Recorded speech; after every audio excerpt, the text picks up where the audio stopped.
Terima kasih Bapa yang baik. Selamanya Engkau baik dan selalu mengasihi kami. Kami meninggikan nama-Mu di atas segala-galanya Tuhan.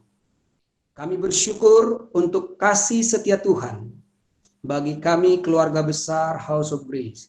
Bahkan setiap orang yang merespon dan menerima kasih-Mu Tuhan.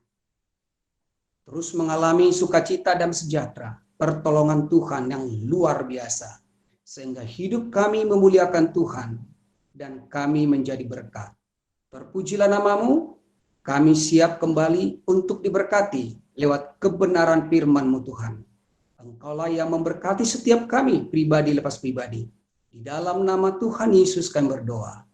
Amin. Shalom sahabatku, senang berjumpa kembali pada hari ini. Salam sukacita dan sehat selalu bagi kita, karena kasih Kristus telah tinggal di dalam kita. Apapun keadaan kita pada saat ini, kita tahu bahwa Tuhan itu adalah Tuhan yang setia. Hari ini kita akan mendengarkan kebenaran firman Tuhan dengan tema tetaplah kerjakan keselamatanmu. Paulus menyampaikan ini kepada jemaat di Filipi supaya mereka tetap mengerjakan keselamatannya. Sesuai dengan yang tertulis di dalam Filipi pasal 2 ayat 12 sampai 13. Hai saudara-saudaraku yang kekasih, kamu senantiasa taat. Karena itu, tetaplah kerjakan keselamatanmu dengan takut dan gentar. Bukan saja seperti waktu aku masih hadir, tetapi terlebih pula sekarang waktu aku tidak hadir. Karena Allah lah yang mengerjakan di dalam kamu, baik kemauan maupun pekerjaan menurut kerelaannya. Kita sudah mendengarkan kebenaran firman Tuhan minggu-minggu sebelumnya. Bagaimana orang yang hidup apakah di dalam kerajaan Allah atau di dalam kerajaan manusia? Apakah mengikuti jalan Tuhan atau mengikuti jalan manusia atau jalan sendiri? Nanti kita akan lihat kaitannya dengan pembahasan kita pada hari ini. Surat ini ditujukan oleh Paulus kepada jemaat di Filipi yang sudah lahir baru, sudah selamat atau menerima keselamatan. Dan setelah jemaat Filipi ini lahir baru, mereka senantiasa taat. Ada sebuah pernyataan dari Paulus kepada mereka bahwa mereka senantiasa taat. Dan inilah ciri-ciri orang yang sudah lahir baru. Ada ketaatan yang mengikuti hidup mereka. Lalu ketaatan itu dari siapa? Karena orang-orang beragama juga akan berusaha untuk taat. Tetapi ini adalah hal yang berbeda dengan yang diajarkan oleh orang-orang agamawi. Karena ketaatan di sini adalah berasal dari Tuhan. Jadi pesan Paulus kepada mereka, kepada jemaat di Filipi ini adalah supaya mereka tetap mengerjakan keselamatan mereka. Namun di dalam ayat 13 ternyata Allah lah yang mengerjakan di dalam mereka.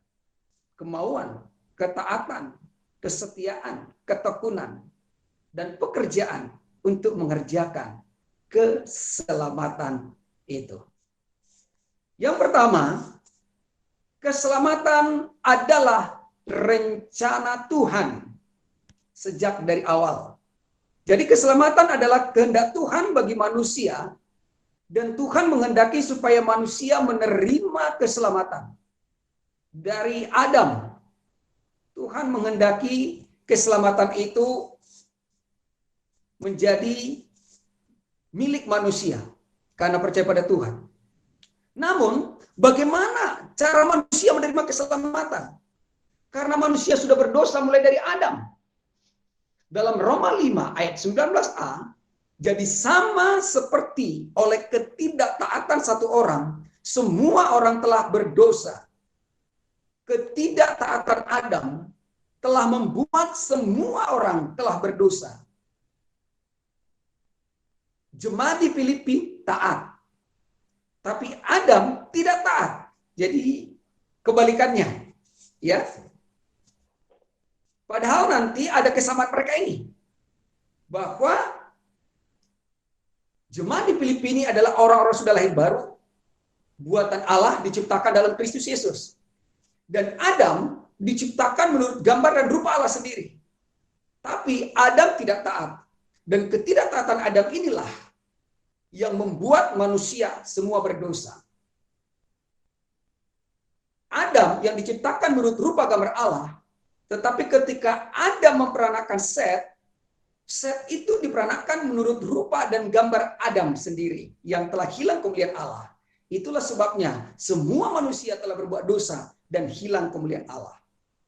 Manusia harus berbalik dari diri sendiri kepada Allah, menerima Yesus sebagai Tuhan dan Juru Selamat pribadi. Itulah yang disebut lahir baru. Karena Adam yang tidak taat, dia sudah berbalik dari Tuhan dan kepada dirinya sendiri. Dan semua manusia di dalam Adam telah berbalik dari Tuhan kepada dirinya sendiri.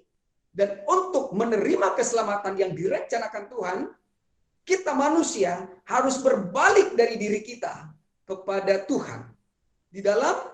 Jadi manusia harus berbalik dari dirinya kepada Tuhan di dalam 1 Petrus 1 ayat 23.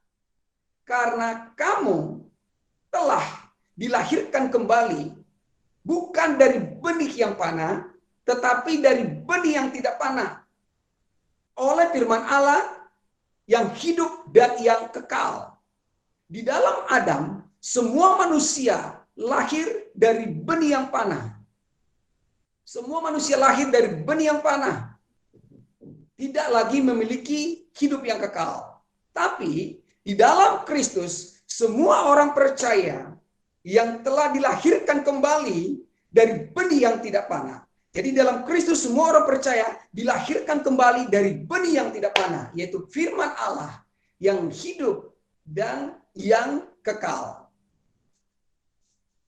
Itu yang pertama. Yang kedua, lalu bagaimana mengerjakan keselamatan? Mengerjakan keselamatan itu bukan supaya kita selamat. Nah, ini pemahaman yang banyak berhembus di luar sana. Saya harus mengerjakan keselamatan supaya saya selamat. Saya harus banyak berdoa, harus rajin beribadah, harus melakukan semua perintah-perintah Tuhan. Tapi kebalikannya justru kegagalan yang didapatkan oleh manusia ini. Mengerjakan keselamatan bukan supaya selamat. Karena tidak ada pekerjaan atau perbuatan manusia yang menghasilkan keselamatan. Tidak ada pekerjaan manusia yang bisa menghasilkan keselamatan. Jadi mengerjakan keselamatan itu bukan supaya saudara dan saya selamat. Dalam Yesaya 64 ayat 6a, demikianlah kami sekalian seperti seorang najis dan kesalehan kami seperti kain kotor. Jadi sekalipun bangsa Israel di zaman Yesaya mengatakan, kalaupun kami ini saleh, tapi kesalahan kami seperti kain kotor, tidak ada artinya, tidak bernilai sama sekali. Jadi kita mengerjakan keselamatan seperti yang dipesankan Paulus kepada jemaat di Filipi, bukan supaya mereka selamat. Kemudian mengerjakan keselamatan juga bukan untuk menyempurnakan korban Kristus. Nah, saya harus melakukan beberapa hal supaya keselamatan saya itu sempurna. Saya harus ada kontribusi. Ya, bahasa agamawinya ada bagian Tuhan, ada bagian saya. Sehingga kita kerjasama, kolaborasi. Ya, saudara, bukan. Jadi keselamatan itu kita kerjakan bukan untuk menyempurnakan korban Kristus. Kenapa? Karena korban Kristus itu sudah sempurna. Ibrani 10 ayat 10, dan karena kehendaknya inilah kita telah dikuduskan satu kali untuk selama-lamanya oleh persembahan tubuh Yesus Kristus. Korban penghapus dosa di masa perjanjian lama, bangsa Israel harus membawa korban mereka, apakah itu domba, apakah itu kambing, tekukur, merpati, dan semua bentuk korban ini harus benar-benar tidak bercacat, diperiksa oleh imam besar sebelum dikorbankan. Tapi ini semua adalah merupakan lambang, tipologi, di mana korban yang sesungguhnya adalah Yesus Kristus, anak domba Allah yang tidak bercacat. Dialah yang sudah disembelih, dipersembahkan, dikorbankan satu kali untuk selamanya sebagai korban yang sempurna. Jadi tidak ada yang bisa saudara lakukan untuk menyempurnakan korban Kristus. Justru kalau itu kita lakukan, kita menghina korban Kristus yang amat sempurna itu.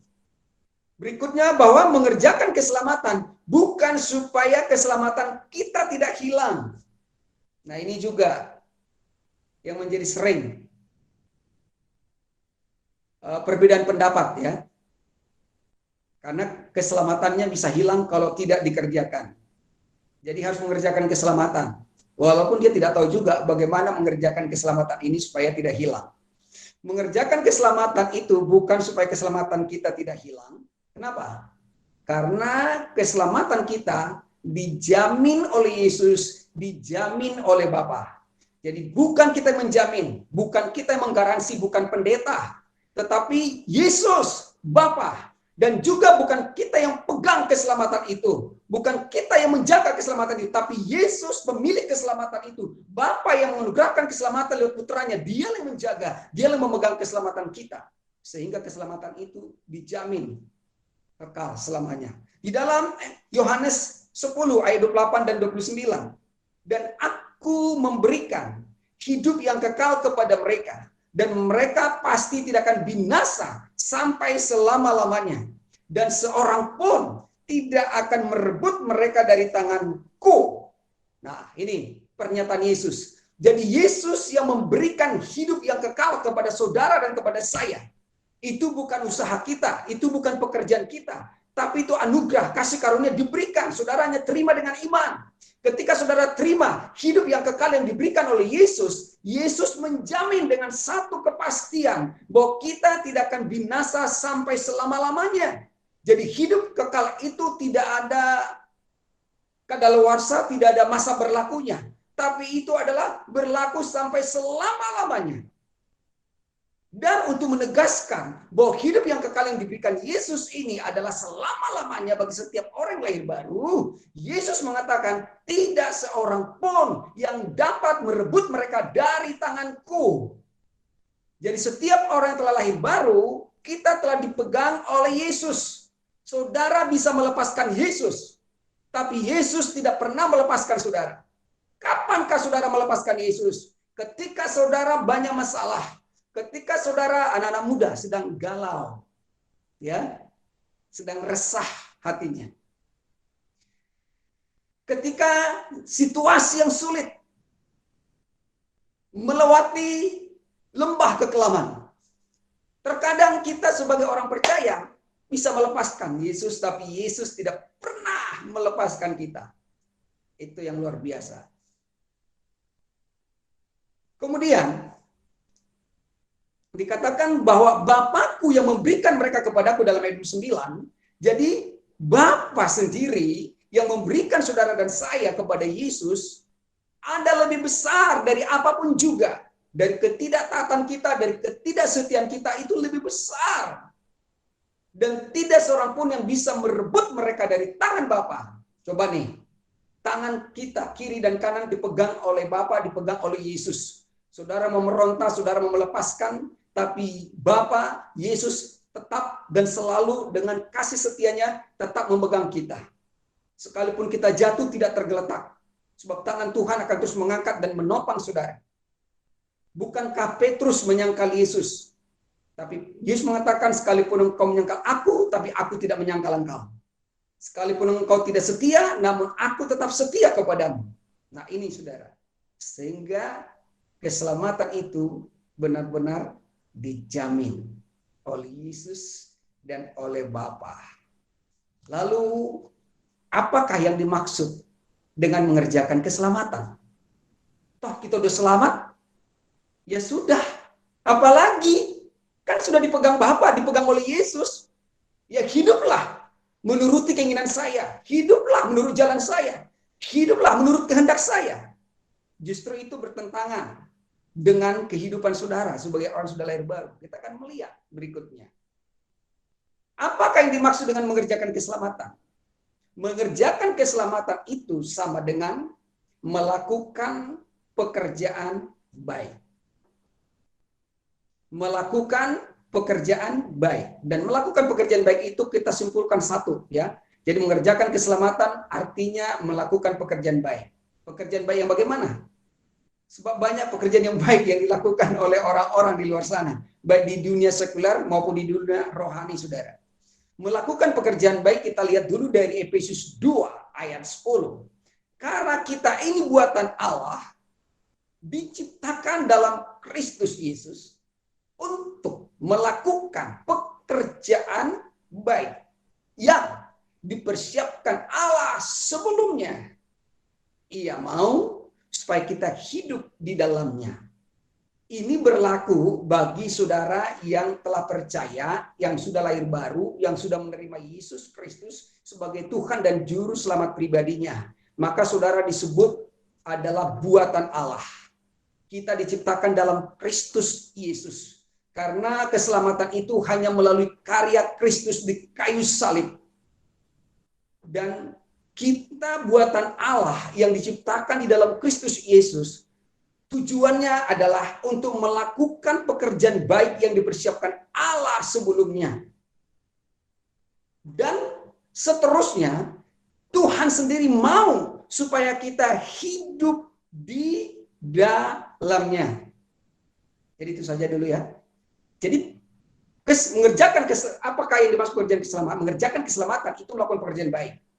Dan pekerjaan baik itu bukan berasal dari kita. Bukan usaha kita, tapi memang sudah dipersiapkan Tuhan sebelumnya. Tinggal, apakah kita mau hidup di dalamnya? Ini kita akan lihat nanti mulai dari Adam. Nah sekarang, kalau memang mengerjakan keselamatan itu adalah melakukan pekerjaan baik, lalu sekarang, apakah pekerjaan baik itu? Karena yang baik bagi manusia belum tentu baik bagi Tuhan. Standar itu terlalu jauh sekali bedanya. Apakah pekerjaan baik itu? Pekerjaan baik itu adalah satu juga, percaya sepenuhnya kepada Tuhan. Itulah pekerjaan baik. Percaya kepada Tuhan. Jadi jangan langsung pikiran kita, oh harus melakukan yang baik. Rajin berdoa, setia baca firman Tuhan, setia beribadah, setia berkorban, setia melayani, dan semuanya. Jangan ke sana dulu, saudara. Jadi yang disebut pekerjaan baik adalah percaya kepada Tuhan sepenuhnya. Dalam Yohanes 6 ayat 29. Jawab Yesus kepada mereka, inilah pekerjaan yang dikehendaki Allah, yaitu hendaklah kamu percaya kepada Dia yang diutus Allah. Jadi itulah pekerjaan baik, pekerjaan dikehendaki Tuhan. Percayalah kepada Yesus yang telah diutus oleh Bapa. Percaya kepada Tuhan berarti saudara dan saya menerima kasih Tuhan. Menerima apa yang telah dikerjakan Tuhan. Dan apa yang telah diselesaikan dan disediakan bagi kita. Artinya apa itu? Saudara menerima apa yang telah dikerjakan, diselesaikan, dan disediakan oleh Tuhan. Tuhan telah mengerjakan, menyelesaikan, dan menyediakan segala yang baik untuk dikerjakan oleh Adam di Taman Eden.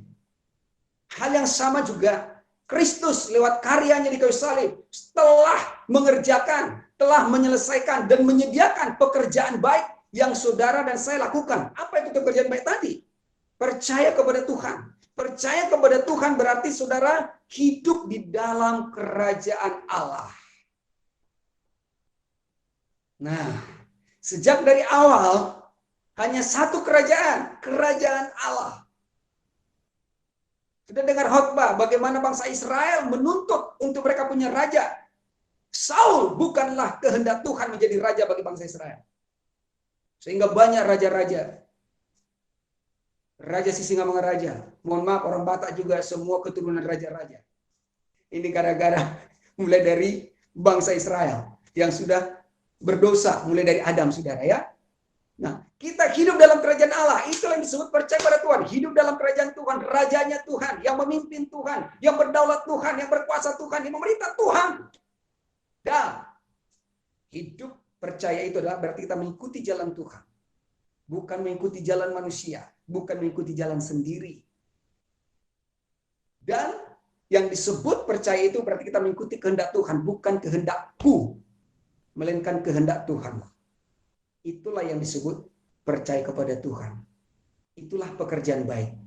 Ketika saudara hidup di dalam kerajaan Allah, mengikuti jalan Tuhan, saudara mengikuti kehendak Tuhan, itulah yang disebut saudara sedang mengerjakan keselamatan saudara.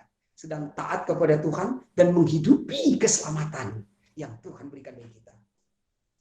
Sejak semula ini adalah rencana Tuhan bagi manusia. Supaya apa? Supaya manusia hidup dalam kerajaan Allah. Mengikuti jalan Tuhan, mengikuti kehendak Tuhan. Adam diciptakan menurut gambar dan rupa Allah. Ditempatkan di mana? Di Taman Eden. Untuk apa? Melakukan pekerjaan baik.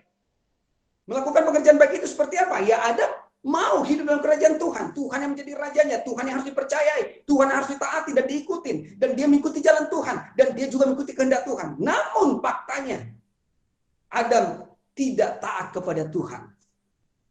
Adam tidak taat kepada Tuhan. Dengan memakan buah dari pohon pengetahuan tentang yang baik dan yang jahat itu. Artinya, Adam tidak percaya kepada Tuhan. Kan Tuhan sudah bilang, jangan makan. Terus Adam memakan, berarti itu Adam tidak percaya kepada Tuhan. Nah sekarang, Adam percaya kepada siapa? Percaya kepada iblis. Percaya kepada nabi palsu. Percaya kepada pengajaran-pengajaran yang di luar kebenaran firman. Karena tidak mungkin Adam percaya kepada Tuhan dan sekaligus percaya kepada iblis. Tidak bisa mengabdi kepada dua tuan. Jadi ketika Adam memilih untuk memakan buah dari pohon pengetahuan yang jahat itu, dia memilih untuk percaya kepada iblis, percaya kepada nabi palsu, percaya kepada dirinya sendiri. Dengan kata lain bahwa Adam yang tadinya ada di dalam kerajaan Allah, dia keluar dari kerajaan Allah kepada kerajaan manusia. Dia keluar dari jalan Tuhan kepada jalannya sendiri. Dan dia keluar dari kehendak Tuhan kepada kehendaknya sendiri. Saudara lihat itu.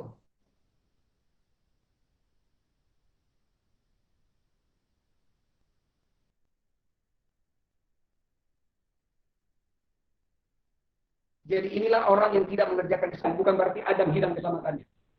Adam tetap ada dalam rencana Tuhan. Tetapi Adam sekarang sudah berpindah. Dan akibatnya, apa yang dialami Adam? Adam tidak menikmati apa yang dikerjakan Tuhan bagi dia di Taman Eden. Apa yang diselesaikan Tuhan sampai 5 hari penciptaan. Hari ke-6 Adam diciptakan. Tidak dinikmati. Dan tidak menikmati apa disediakan Tuhan bagi dia. Bahkan Adam terhalau dari Taman Eden. Dan Adam harus berjelil lelah. Mengeluarkan peluh, keringat, susah payah. Karena akibat konsekuensi ketidaktaatannya, terkutuklah tanah karena ketidaktaatan Adam. Saudara, inilah konsekuensi kalau orang tidak mau hidup dalam kerajaan Tuhan, dalam jalan Tuhan, dalam kehendak Tuhan, dan tidak mau percaya kepada Tuhan, tidak mau taat pada Tuhan, tidak mau melakukan pekerjaan baik. Sekarang, bagaimanakah dengan orang yang tidak mau mengerjakan keselamatannya? Jadi keselamatan itu bukan murahan, bukan gampangan. Justru sangat-sangat mahal, teramat mahal, saudara. Kita manusia terlalu miskin untuk bisa membelinya dan membayarnya. Dan Tuhan terlalu kaya untuk menjual itu bagi saudara saya. Bagaimana dengan orang yang tidak mau mengerjakan keselamatannya? Orang yang tidak mau mengerjakan keselamatannya adalah orang yang tidak taat. Jadi cuma dipilih itu setelah lahir baru mereka taat. Nah, Adam juga awalnya taat di Taman Eden, tapi kemudian dia tidak taat. Ketidaktaatannya mengubah semuanya. Nah, jadi orang yang tidak mau mengerjakan keselamatannya adalah orang yang tidak mau taat, tidak mau melakukan pekerjaan yang baik yang sudah dipersiapkan Allah baginya. Berarti orang ini bagaimana? Inilah zaman-zaman sekarang. Ini bukan bicara Adam lagi, tetapi generasi Adam. Saudara dan saya, dan banyak orang di luar sana. Ini berarti bahwa orang yang sudah lahir baru tadi, buatan Allah, diciptakan dalam Kristus Yesus, ya kalau benar-benar sudah lahir baru ya, dia sudah lahir baru, tapi dia berpindah dari kerajaan Allah kepada kerajaan manusia. Di mana manusia menjadi rajanya. Seperti bangsa Israel, yang sudah saudara dengarkan khotbah beberapa minggu yang lalu. Ya, jadi manusia menjadi rajanya, bahkan bisa juga dirinya sendiri menjadi rajanya. Itu artinya juga berpindah dari jalan Tuhan kepada jalan sendiri. Nah, itu yang ditempuh Adam. Jadi orang sudah lahir baru juga bisa nih terjebak di sini lagi. Dia udah lahir baru, udah menerima kasih karunia. Tapi tidak menghormati kasih karunia yang Tuhan berikan itu bagi dia. Ya, jadi dari jalan Tuhan kepada jalan sendiri artinya apa? Bersandar pada pengertiannya sendiri. Menyangka jalannya lurus, padahal ujungnya kepada maut. Nah itu, saudara ya. Nanti dia baru sadar, aku tertipu, aku terjebak. Saudara ya, dia pikir jalannya bagus, dia pikir jalannya lurus. Mengandalkan kekuatan sendiri. Ini dia baru sudah lahir baru. Kemudian, dia berpindah dari mana? Dari kehendak Tuhan kepada kehendak sendiri. Pokoknya aku. Bukankah itu yang dilakukan Lucifer? Aku hendak menyamai Allah, aku hendak naik tahta, aku hendak naik ke tempat amat tinggi. Aku. Jadi bukan kehendak Tuhan. Yesus saja memberikan contoh pada kita. Dia melakukan kehendak Bapa, bukan kehendaknya. Saudara dan saya yang sudah diselamatkan di buatan Allah ciptakan Kristus, kita melakukan kehendak Bapa, kehendak Kristus, bukan kehendak kita lagi. Karena hidup kita bukan kita lagi, melainkan Kristus yang hidup dalam kita. Jadi saudara, artinya orang-orang yang kembali kepada kehendak sendiri, itu yang disebut menabur dalam daging. Dan Paulus berkata kepada jemaat di Galatia pasal 3 ayatnya yang ketiga. Adakah kamu sebodoh itu? Kamu telah memulai dengan roh, maukah kamu sekarang mengakhiri di dalam daging? Ya, mereka sudah lahir baru. Ketika mereka harus menabur dalam daging dan mengakhiri dengan daging, mereka nanti yang mengalami akibatnya. Bukan berarti keselamatannya lepas. Jadi kalau seperti ini, saudara, hasilnya apa? Capek, melelahkan, dan tidak sukacita. Seperti Adam dihalau dari Taman Eden, dan seperti bangsa Israel berputar-putar di padang gurun. Nah, inilah kekristenan. Meski lahir baru, tapi dia tetap ada di padang gurun. Cuma mendapatkan berkat untuk 1 hari. Capek, mengeluh, menyalahkan semua keadaan, menyalahkan situasi.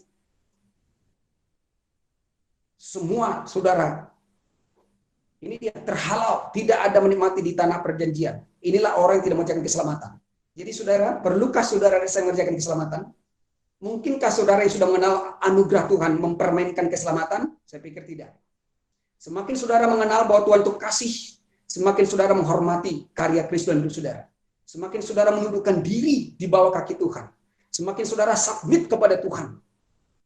Tuhan yang baik, yang mengasihi, dia yang bertindak, yang menolong saya, menyelamatkan saya, membela saya, memberkati saya. Bahkan di tengah keadaan yang amat sulit sekalipun, saudara pasti bisa melewati. Nah, akhirnya kesimpulannya adalah jemaat di Filipi sudah lahir baru, selamat. Dan sebagai orang yang sudah selamat, mereka senantiasa taat. Ya, jadi Adam itu juga sebenarnya direcakan dalam keselamatan, makanya dia tidak selamat. Tapi akibatnya dia terima, saudara ya. Nah, jemaat di Filipi ini sudah lahir baru, tapi bedanya mereka senantiasa taat. Itulah yang terjadi bagi saudara saya. Kita doakan. Dan taat itu adalah percaya. Taat berarti percaya. Percaya berarti hidup mentaati yang dipercayai, yaitu Tuhan. Jadi kalau kita ngomong taat kepada Tuhan, berarti kita mempercayai Tuhan dan taat kepada Tuhan. Hidup mentaati Tuhan berarti mengerjakan keselamatan, yaitu melakukan pekerjaan baik. Saudara, ke situ-situ aja, ya. Taat berarti percaya, dan percaya berarti kita mengerjakan keselamatan. Mengerjakan keselamatan berarti kita melakukan pekerjaan baik. Bukankah Tuhan menyediakan pekerjaan baik bagi Adam? Kuasai dan taklukkanlah ini, berkuasa atas burung-burung di udara, atas ikan-ikan di laut, atas binatang melata, taklukkan, beranak cucu, penuhilah bumi, kuasai dan taklukkan. Berarti ada yang akan mengkudeta kekuasaan yang dimiliki oleh Adam. yaitu iblis. Tapi Tuhan bilang sama dia, kuasai. Kamu harus berkuasa, taklukkan, termasuk si Lucifer. Kamu taklukkan. Nah, saudara dan saya sekarang sudah belajar dari kegagalan Adam, kegagalan dari jemaat di Galatia ini. Saudara dan saya boleh lebih lagi untuk memahami, untuk kita tetap tinggal di dalam kerajaan Tuhan itu sendiri, ikut dalam jalannya dan ikut dalam kehendaknya sendiri. Ya, jadi hidup mentaati Tuhan berarti mengerjakan keselamatan, yaitu melakukan pekerjaan baik dengan apa? Dengan hidup dalam kerajaan Allah. Itu paling indah, saudara. Hidup dalam kerajaan Tuhan, rajanya Tuhan, semua ada. Ya, kita udah sering dengar khotbah menikmati berkat kerajaan. Wah, hidup dalam kerajaannya, menikmati segala sesuatu yang disediakan oleh raja bagi kita, sehidangan dengan dia. Hidup dalam perlindungan Tuhan, diproteksi. Namanya juga dalam kerajaan Tuhan, kerajaan yang tidak tergoncangkan, yang tidak akan pudar, yang akan tidak berubah oleh situasi apapun yang terjadi dan yang akan terjadi nantinya. Kerajaan itu tetap kuat dan teguh. Saudara ada di dalamnya.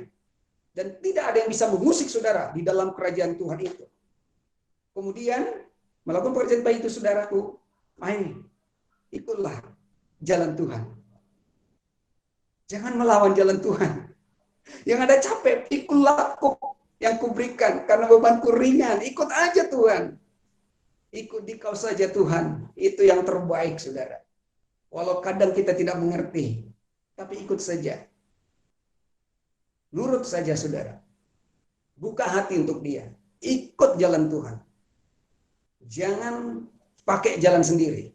Jangan pakai akal pikiran kita sendiri. Itu sering sekali bertentangan. Maka dikatakan percaya itu bukan dengan pikiran, percaya dengan hati. Saudara percaya dengan hati bahwa Tuhan turut bekerja dalam segala sesuatu untuk mendatangkan kebaikan bagi orang-orang yang mengasihi Tuhan, yang terpanggil, yang dikasihi dan mengasihi Tuhan.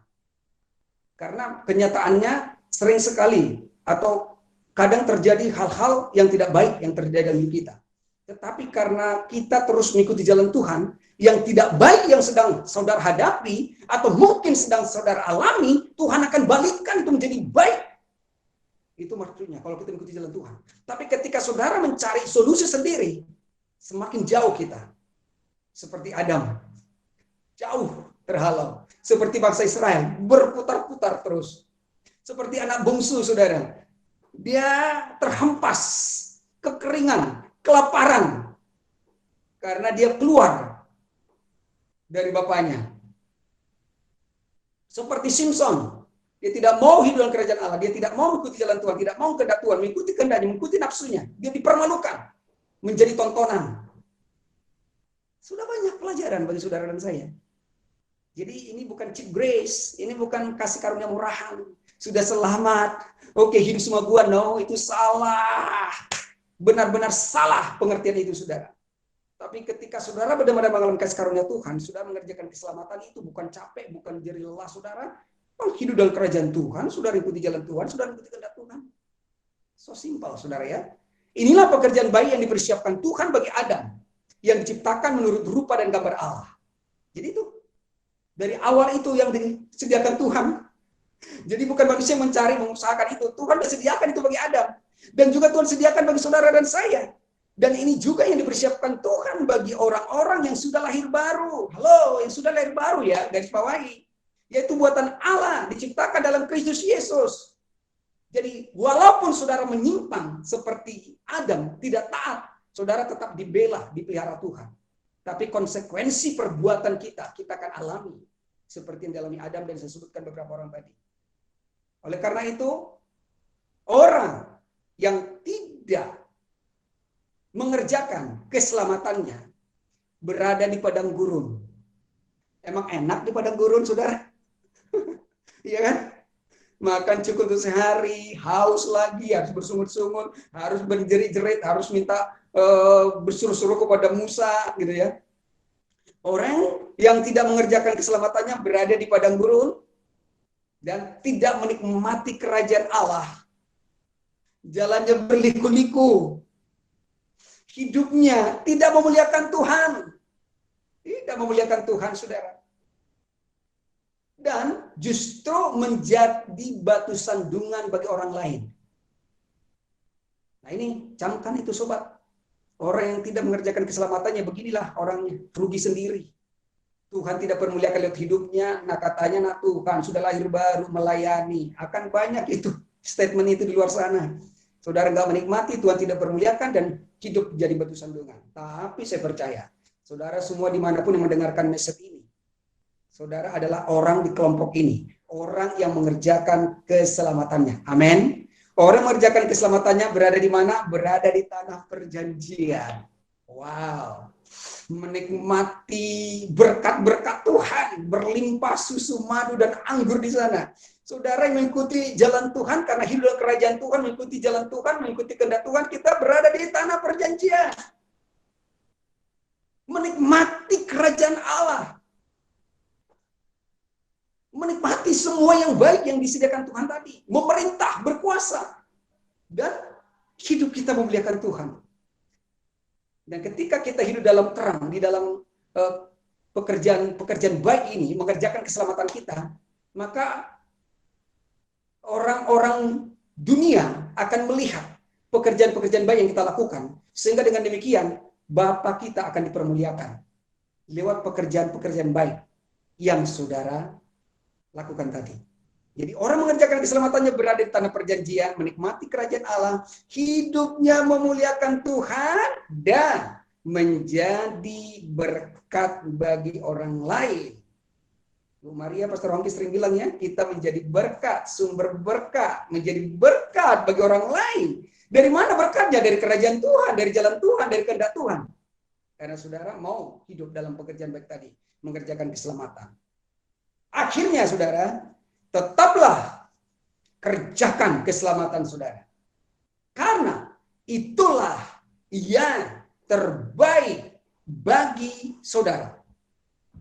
Ya. Jadi jangan lagi dibahas, yang penting udah selamat. Yang penting sudah lahir baru, nama udah terdaftar di surga.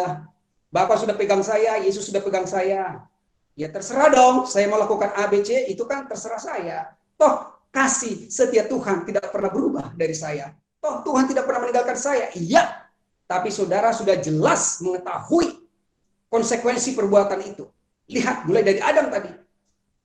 Ketika Adam tidak taat, dia menjadi takut. Manusia takut. Ketakutan, gara-gara COVID takut keluar, lockdown. Lihat kita berapa lama ibadah tidak bisa tatap muka. Bukankah ini benar-benar sesuatu yang menghalangi kita? Tapi puji Tuhan, dalam segala hal ada solusi Tuhan berikan. Sehingga lewat virtual ini pun kita bisa bertemu dan kita bisa bersekutu dan tetap mendengarkan kabar baik. Saudara, itu Adam terhalau, dia takut, dia bersembunyi, dan dia melakukan semuanya dengan usaha jerih lelahnya, tapi hasilnya tidak maksimal. Dan akibatnya kepada bangsa Israel, mereka berputar-putar di padang gurun, mati di sana, tidak menikmati kerajaan Allah itu. Jadi saudara, mengerjakan keselamatan adalah sesuatu yang penting bagi saudara dan saya. Tapi ini bukanlah usaha saudara. Allah yang mengerjakan dalam saudara. Tapi saudara mau nggak dibawa dalam kerajaan itu? Adam ditempatkan di Taman Eden itu loh. Nikmati nih. Berkuasa di sini. Ini adalah kerajaan Tuhan. Inilah jalan Tuhan bagimu. Inilah kehendak Tuhan bagimu. Semua boleh kau makan buah ini dengan bebas. Termasuk sebenarnya buah dari pohon kehidupan boleh dinikmati. Hanya satu tidak boleh. Pohon pengetahuan tentang baik dan jahat. Karena mengetahui yang baik dan yang jahat bukan berarti kita bisa melakukan yang baik dan yang jahat. Manusia hanya bisa mengetahui baik dan yang jahat. Pengen melakukan yang baik, justru yang jahat yang terjadi. Dan mengetahui baik dan jahat bukan berarti kita memiliki keselamatan, saudara. Jadi jemaat di Filipi ini benar-benar mereka taat dan mengerjakan keselamatannya. Inilah kerinduan Tuhan bagi saudara saya. Apakah saudara mau hidup dalamnya? Saudara tidak mau hidup mengalami seperti bangsa Israel, mengalami seperti Adam. Saudara mau hidup di dalamnya, saudara akan menikmati semuanya. Ini bukan menakut-nakutin ya. Ini kabar baik saudara, karena saya yakin dan percaya saudara mau hidup di dalamnya, dan kita akan menikmati semua berkat Tuhan. Hidup dalam kerajaan Tuhan, mengikuti jalan Tuhan, mengikuti kehendak Tuhan, itu yang terbaik. Percaya, taat, lakukan pekerjaan baik, dan kerjakan keselamatan kita. Tuhan Yesus memberkati kita semua. Kita berdoa. Terima kasih Tuhan Yesus, kami bersyukur untuk anugerah yang sangat besar. Sejak dari semula Engkau menciptakan Adam menurut gambar dan rupa Tuhan sendiri, lalu menempatkan di Taman Eden untuk hidup di dalam kerajaan Tuhan, mengikuti jalan Tuhan dan mengikuti kehendak Tuhan, dan itulah yang terbaik yang telah dipersiapkan Tuhan bagi Adam. Tetapi Adam tidak mau hidup di dalamnya. Dia tidak taat dan memilih untuk memakan dari buah pengetahuan tentang baik dan yang jahat. Sehingga semua manusia telah berdosa karena ketidaktaatan Adam. Tapi kami bersyukur karena Kristus, Adam yang akhir, yang sudah membayar ketidaktaatan Adam dengan ketaatan yang sempurna, sehingga setiap kami yang telah dilahirkan kembali dari benih yang tidak panah, firman Allah yang hidup dan yang kekal, kami sekarang sudah kembali ada di dalam kerajaan Tuhan, mengikuti jalan Tuhan dan mengikuti kehendak Tuhan. Dan Tuhan mau supaya kami hidup di dalamnya. Ya, kami juga mau Tuhan hidup di dalamnya. Kamilah buatan Allah, diciptakan dalam Kristus Yesus untuk melakukan pekerjaan-pekerjaan baik. Taat, percaya selalu kepada Tuhan. Siapapun kami Bapa, Engkau yang sangat mengasihi kami. Apapun keadaan kami saat ini, Tuhan yang menolong kami. Penghiburan dari Kristus menjadi milik kami. Kesembuhan dari Tuhan kami terima. Kekuatan, kesehatan, sukacita, damai sejahtera, kebenaran dan kekudusan, berkat-Mu yang berlimpah-limpah. Engkau membawa kami ada di Taman Eden sebelum Adam terhalau. Engkau membawa kami di tanah perjanjian, dan kami hidup dalam kerajaan menikmati segala berkat-Mu. Hidup kami memuliakan Tuhan, dan kami menjadi berkat bagi banyak orang. Terpujilah nama-Mu. Di dalam nama Tuhan Yesus Kristus kami berdoa dan mengucap syukur. Amin.